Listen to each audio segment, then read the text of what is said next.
அதிகாலையில்தான் அந்த செய்தி ஊர் முழுவதும் பரவியிருக்கிறது. அந்த பயங்கரத்தை பற்றி கேள்விப்பட்டதிலிருந்து பகுதிவாசிகள் பயத்தின் பிடியிலிருந்து மீள முடியவில்லை. இதுவரை இப்படி ஒரு கொடூர கொலையை நம்முடைய குற்ற சரித்திரம் நிகழ்ச்சி கூட பார்த்ததில்லை.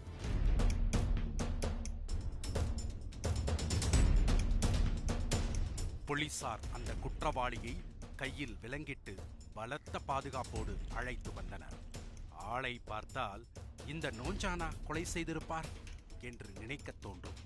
ஆனால் இவர் ஒரு தேர்ந்த கொலைகாரனை விடவும் கொடூரமாக அந்த கொலையை செய்திருக்கிறார்.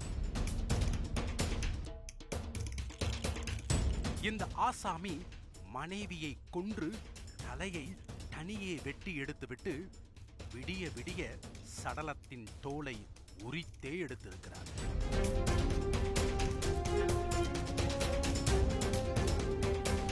இந்த கொடூர சம்பவம் நடந்த இடம் கர்நாடகா மாநிலத்தில் உள்ள ஹூலியூர் துர்கா. கொல்லப்பட்டவர் புஷ்பலதா, 35 வயதாகிறது. இவருக்கும் சிவராமா என்பவருக்கும் 10 வருடங்களுக்கு முன் திருமணம் நடந்திருக்கிறது. இந்த தம்பதிக்கு 8 வயதில் ஒரு மகன் உள்ளார். சிவராமா அரவை மில் ஒன்றில் வேலை பார்த்து வந்திருக்கிறார். கணவன் மனைவி இருவருக்கும் அடிக்கடி தகராறு நடப்பது வழக்கம். கொலை நடப்பதற்கு முந்தைய நாள் வழக்கம் போல் இருவருக்கும் தகராறு நடந்திருக்கிறது. அன்று இரவு புஷ்பலதா கோபத்தில் சிவராமாவுக்கு சாப்பாடு போட்டு தரவில்லை. இதனால் இருவருக்கும் மீண்டும் வாக்குவாதம் ஏற்பட்டு கைகலப்பில் முடிந்திருக்கிறது.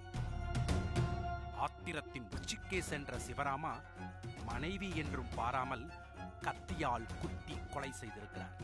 பிறகு தலையை தனியே வெட்டி எடுத்த அவர் இரவு முழுவதும் சடலத்தின் தோலை உரித்து எடுத்திருக்கிறார்.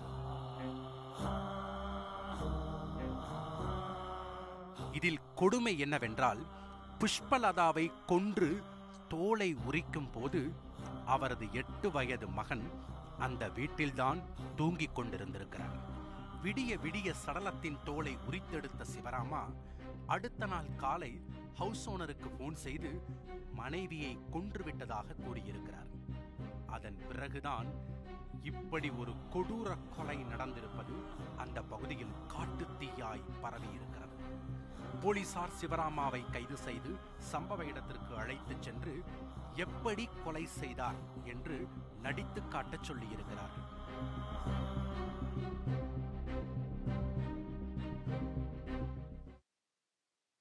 சம்பவம் நடந்த அன்னைக்கு காலையில் 7:15 போலீஸ் ஸ்டேஷனுக்கு ஒரு கொலை நடந்திருக்குன்னு கால் வந்துச்சு. உடனே இன்ஸ்பெக்டர், சப் இன்ஸ்பெக்டர் ஸ்பாட்டுக்கு போயிருக்காங்க.